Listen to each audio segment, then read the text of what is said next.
sini. Segini aja satu ayat.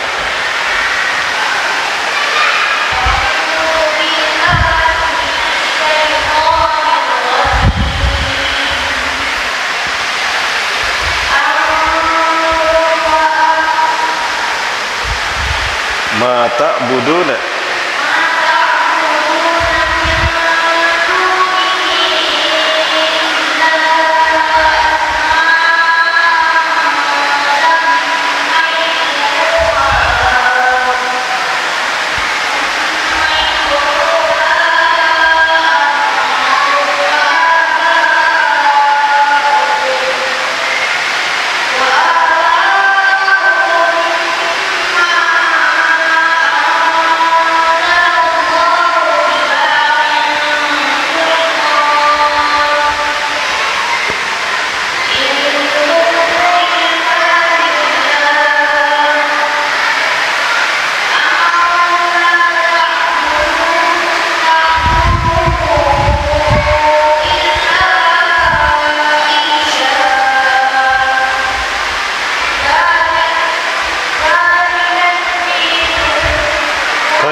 Barakallah, ahsanta. Baca terjemahnya.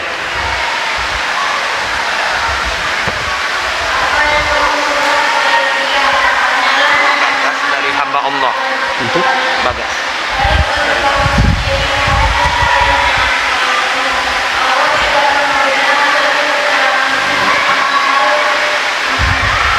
nama-nama itu.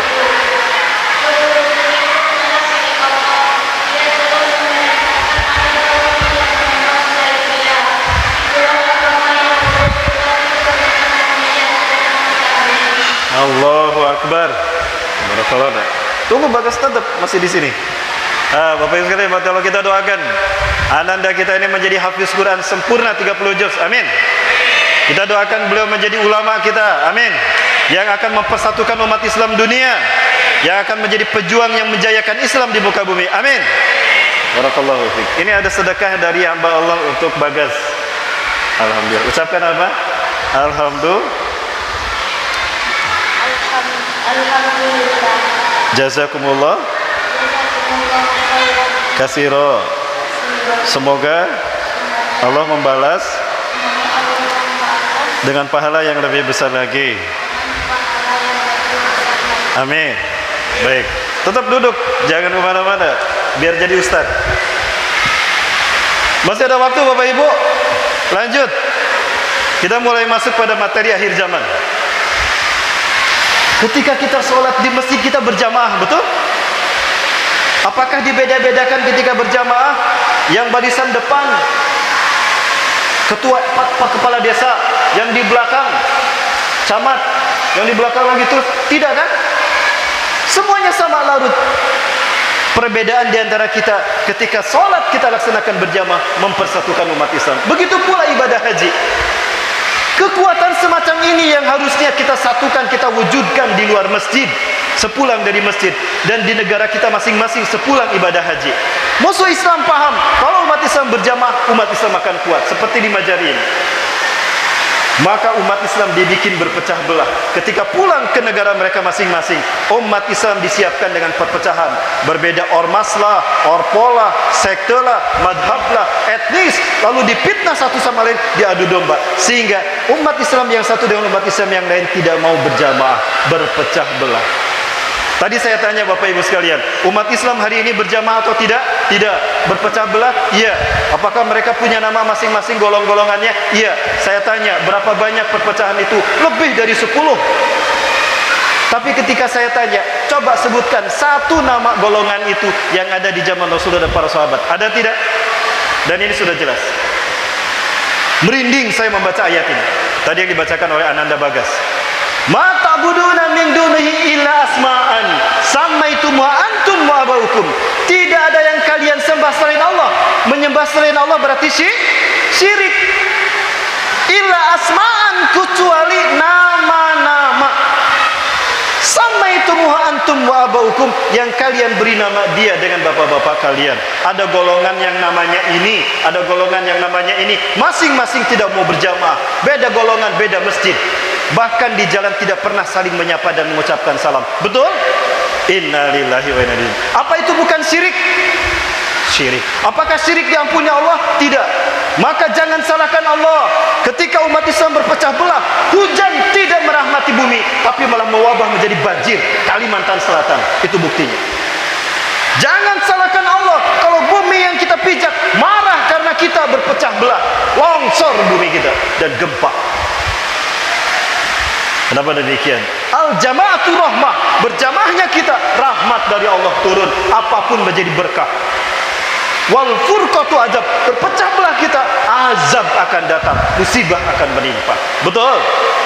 Ini harusnya muhasabah yang dilakukan umat Islam ketika kita bertubi-tubi ditimpa bencana. Gunung pun marah sekarang, semeru meletus. Allahu Akbar. Bapak Ibu yang hadir di sini, tolong angkat tangan. Tolong angkat tangan yang pernah mendengar Brunei Darussalam diberitakan terjadi bencana alam di sana. Sekali saja seumur hidup kita. Pernah? Brunei Darussalam? Banjir? Pernah terdengar di Brunei? Longsor? Gempa? Pesawat jatuh? Pernah? Indonesia? Kenapa demikian? Bukankah kita mayoritas muslim? Ulama kita di mana-mana, masjid di mana-mana. Bahkan masjid pun roboh, madrasah pesantren pun hancur.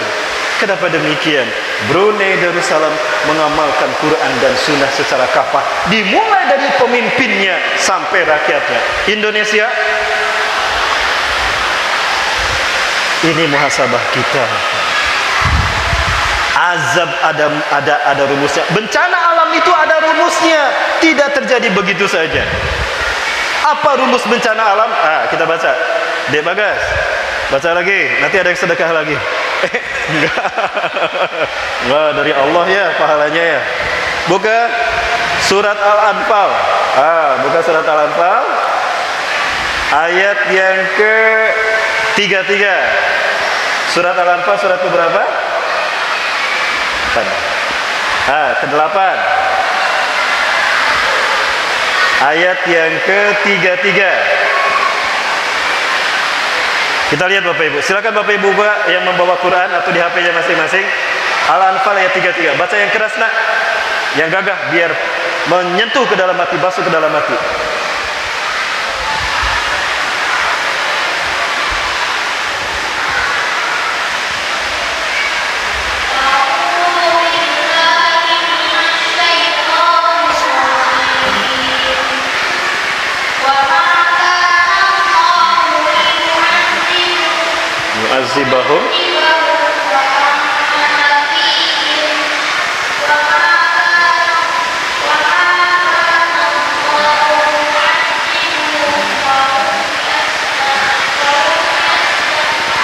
Mu'azzibahum wa hum yastaghfirun. Baca terjemahnya.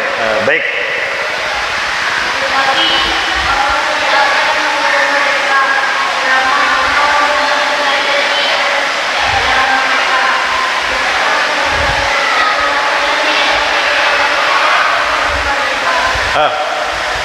Ini rumusan azab bencana, rumusan bencana alam. Mohon maaf, rumusan bencana alam.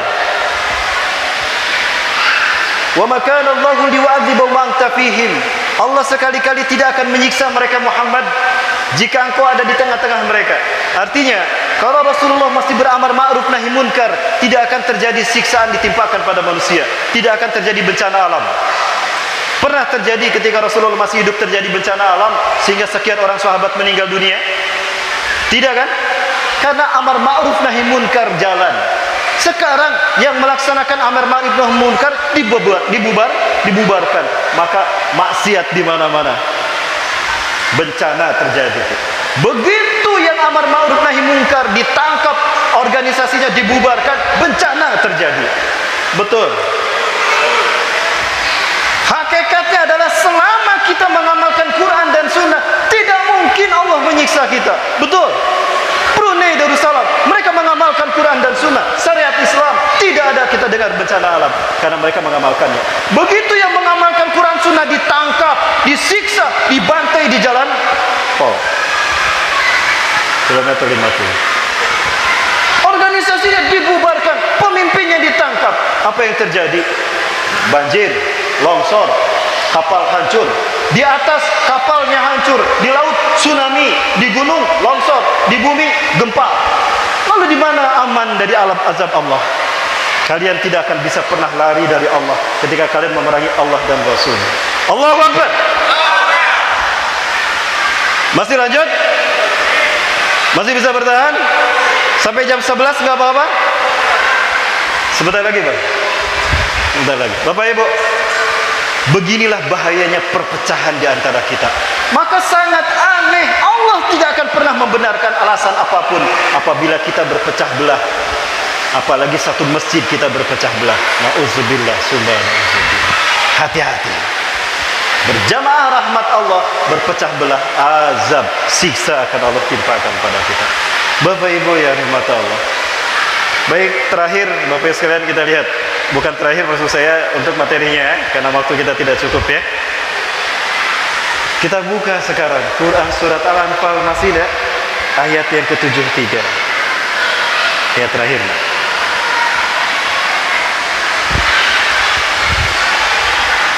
Al-Anfal ayat 73. Walladzina kafaru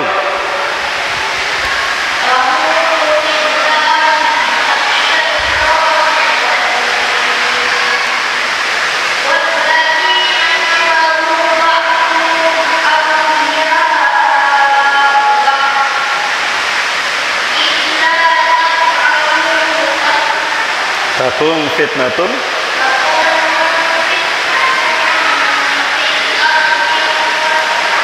sadun kabir. Betul.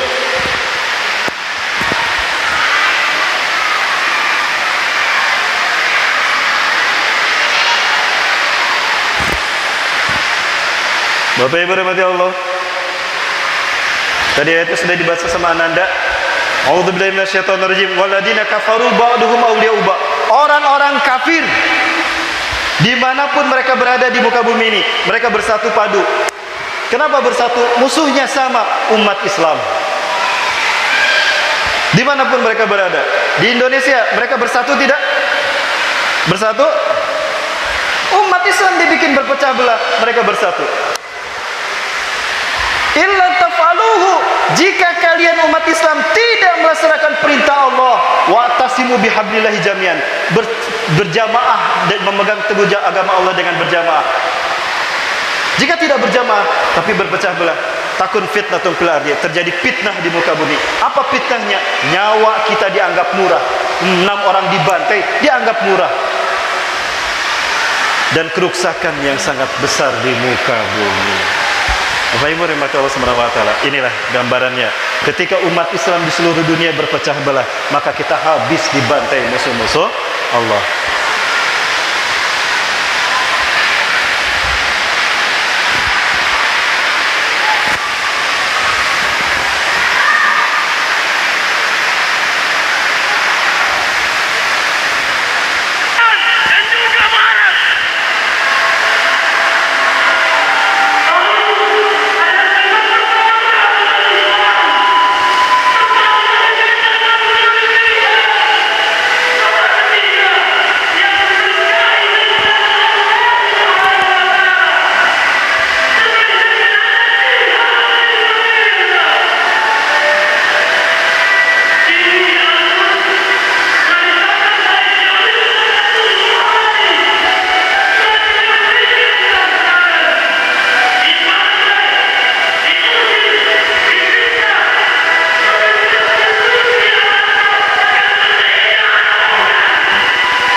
Inilah yang terjadi ketika umat Islam berpecah belah, terlalu mementingkan kepentingan golongannya, merasa saling paling benar, yang lain disalahkan, maka tidak ada upaya berjamaah. Sementara musuh-musuh Islam di saat kita berpecah belah, mereka berjamaah, maka mereka kuat, kita lemah. Betapapun jumlah kita mayoritas, tapi kita berpecah belah, hilang kekuatan kita. Musuh-musuh Islam betapapun minoritas, sedikit, tapi mereka bersatu, menang mereka. Mau sampai kapan kita mau menuruti egoisme kita, kepentingan golongan dan kelompok kita? Bukankah telah jelas itu adalah kemusyrikan yang tidak Allah ampuni? Bukankah telah jelas jika kita bertahan dengan kesombongan kita, merasa paling benar, bencana di mana-mana? Segeralah kembali kepada Quran dan Sunnah. Berjamaahlah kita mengamalkan Quran dan Sunnah. Allah akan memberikan pertolongannya. Allahu Akbar.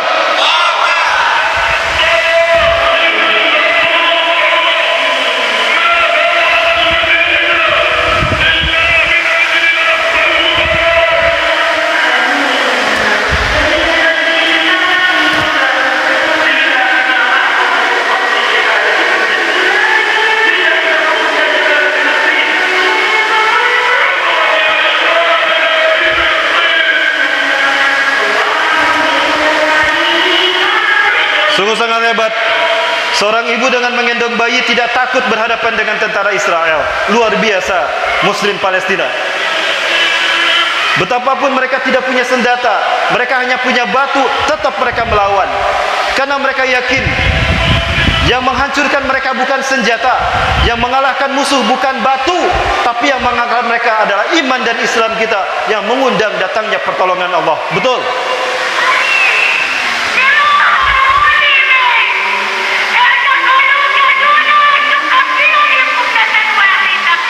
Bukankah Nabi Daud mengalahkan Jalut hanya dengan batu?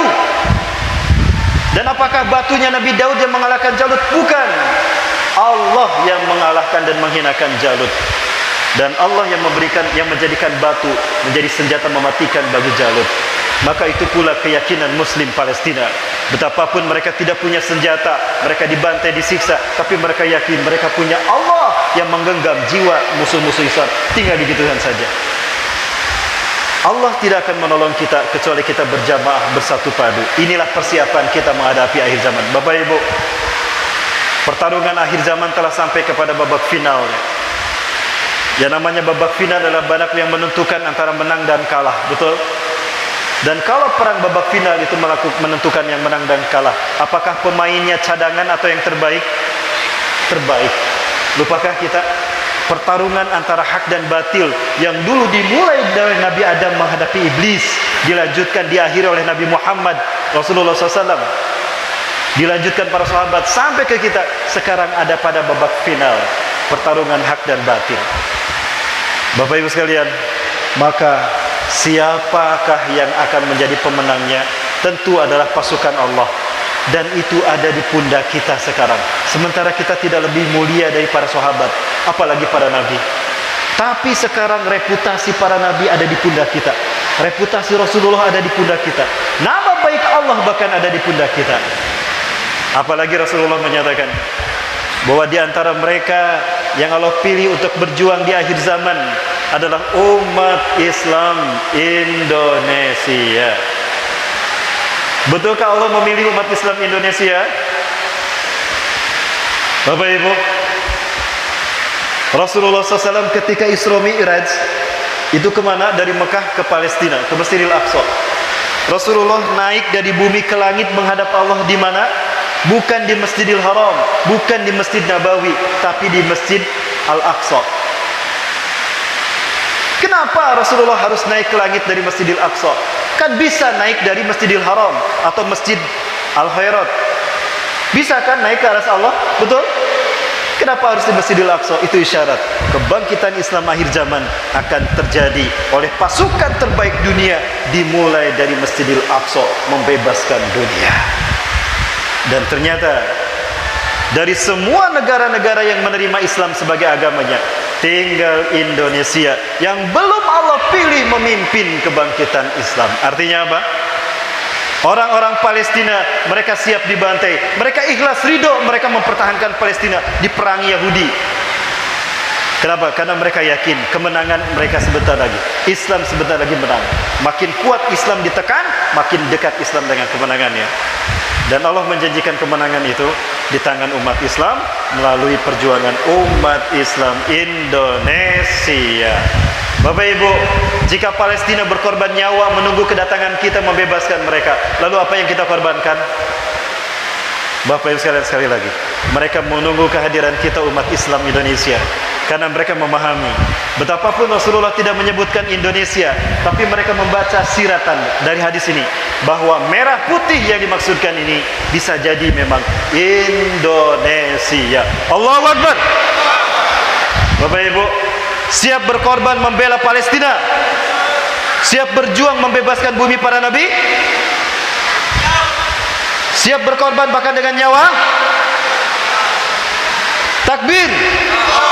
Allahu Akbar. Baik Bapak Ibu sekalian, saya hadir ke sini bersama Yayasan Mulia Berbagi Indonesia.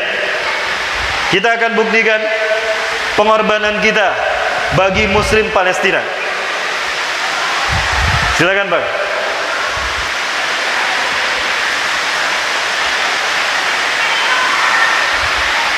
Bapak Ibu, sebelum kita datang langsung ke Palestina membantu saudara-saudara kita yang disiksa, dibantai, membebaskan bumi para nabi dan rasul dengan kehadiran kita, kita kirimkan dulu harta kita untuk membebaskan mereka.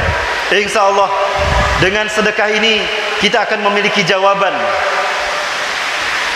Ketika Rasulullah bertanya, kamu mengaku umatku, dari mana kamu mengaku umatku? Saudara kalian dibantai di Palestina, kalian diam saja. Mana bukti kalau kalian umatku? Maimunah bertanya kepada Rasulullah, ya Rasulullah, kami perempuan, kami tidak mungkin berperang melawan tentang musuh-musuh Islam. Tidak seperti laki-laki. Bagaimana kami bisa berjihad seperti kaum laki-laki berjihad membela bumi para nabi Palestina? Sedekahkan hartamu. Dengan hartamu kau nyalakan lampu-lampu di Masjidil Aqsa, itu pahalanya sama dengan jihad membela Palestina.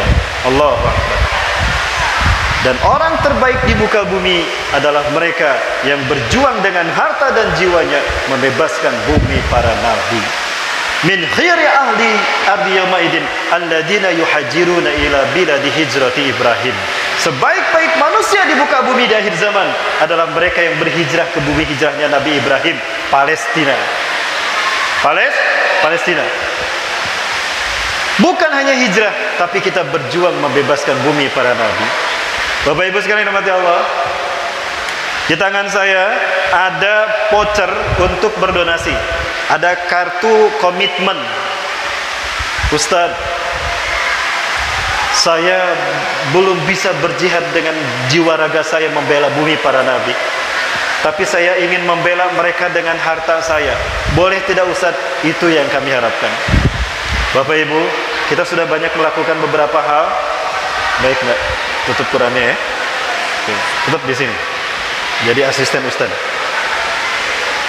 Nanti tolong ambilkan ini ya, ke abang yang di belakang. Mereka menunggu-nunggu kita Bapak Ibu sekalian. Dan ini adalah bukti komitmen kita untuk membantu Palestina sampai Palestina merdeka sebagaimana kita merdeka di bumi kita sendiri. Kita tidak akan pernah berhenti berjuang sampai Palestina aman seperti amannya di seluruh dunia.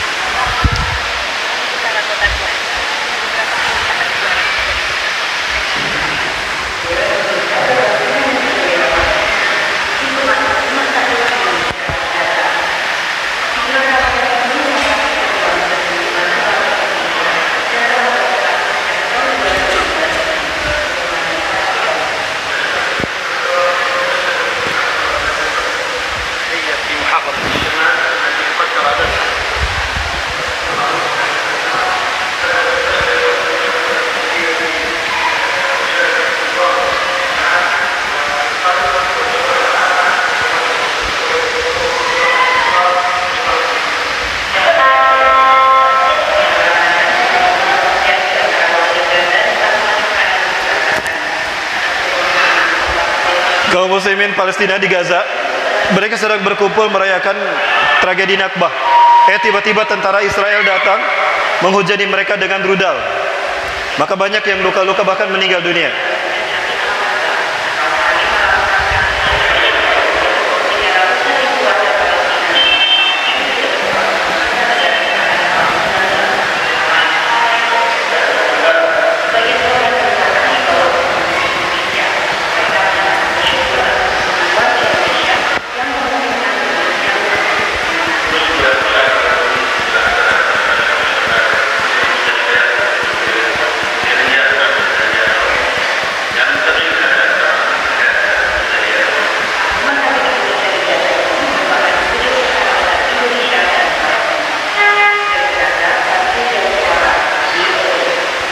Rumah sakit ini berada di Bethlehem. Berada di Bethlehem, Bapak Ibu, 74 km dari Masjidil Aqsa, atau bisa disebut di Gaza Utara. Ini adalah sumbangsih umat Islam Indonesia untuk Palestina, Bapak Ibu. Bukti komitmen kita membebaskan bumi para nabi dari bangsa Yahudi. Beginilah salah satu cara kita untuk membantu saudara-saudara kita di Palestina. Hari ini Palestina mereka kekurangan air bersih. Air bersih di Gaza diracuni oleh tentara Yahudi, sehingga tidak sedikit dari umat Islam terutama anak-anak mereka menderita kesakitan di perut. Mereka diare, dehidrasi gara-gara racun yang dimasukkan ke air mereka. Air sangat mahal di sana. Kita adalah saudara kaum muslimin, saudara mereka yang ditunggu kehadirannya. Insya Allah dengan donasi yang kita berikan akan kita gunakan untuk membantu mereka. Sambil kita nunggu nanti kemunculan Imam Mahdi untuk memimpin mereka, biar kita bantu mereka dengan dana kita agar mereka tetap bisa bertahan menunggu kemenangan Islam ini terjadi.